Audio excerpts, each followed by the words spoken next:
درود نہ پڑھنے والا بخیل ہے، آپ نے فرمایا جس کے سامنے میرا ذکر ہو اور وہ مجھ پر درود نہ بھیجے وہ بخیل ہے۔ درود نہ پڑھنے والے کے لیے دوری اور رسوائی ہے۔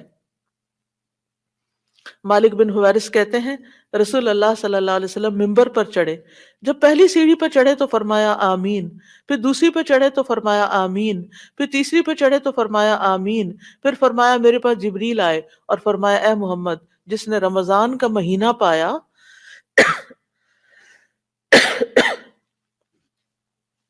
عفواً، جس نے رمضان کا مہینہ پایا پھر اس کی بخشش نہ ہو سکی تو اللہ اس کو اپنی رحمت سے دور کر دے۔ میں نے کہا آمین۔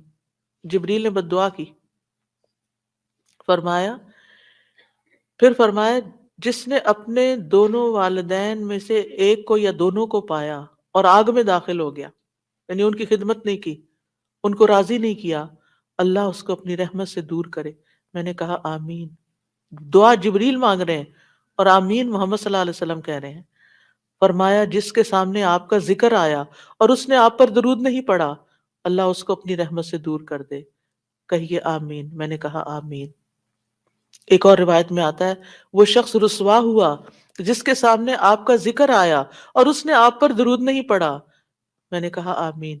تو دل ہی دل میں صلی اللہ علیہ وسلم پڑھ لینا چاہیے، اور اگر ایک مجلس میں کئی دفعہ آپ کا ذکر آ رہا ہے تو یعنی پورا لمبا درود شریف نہیں، یعنی مختصر بھی پڑھ سکتے ہیں۔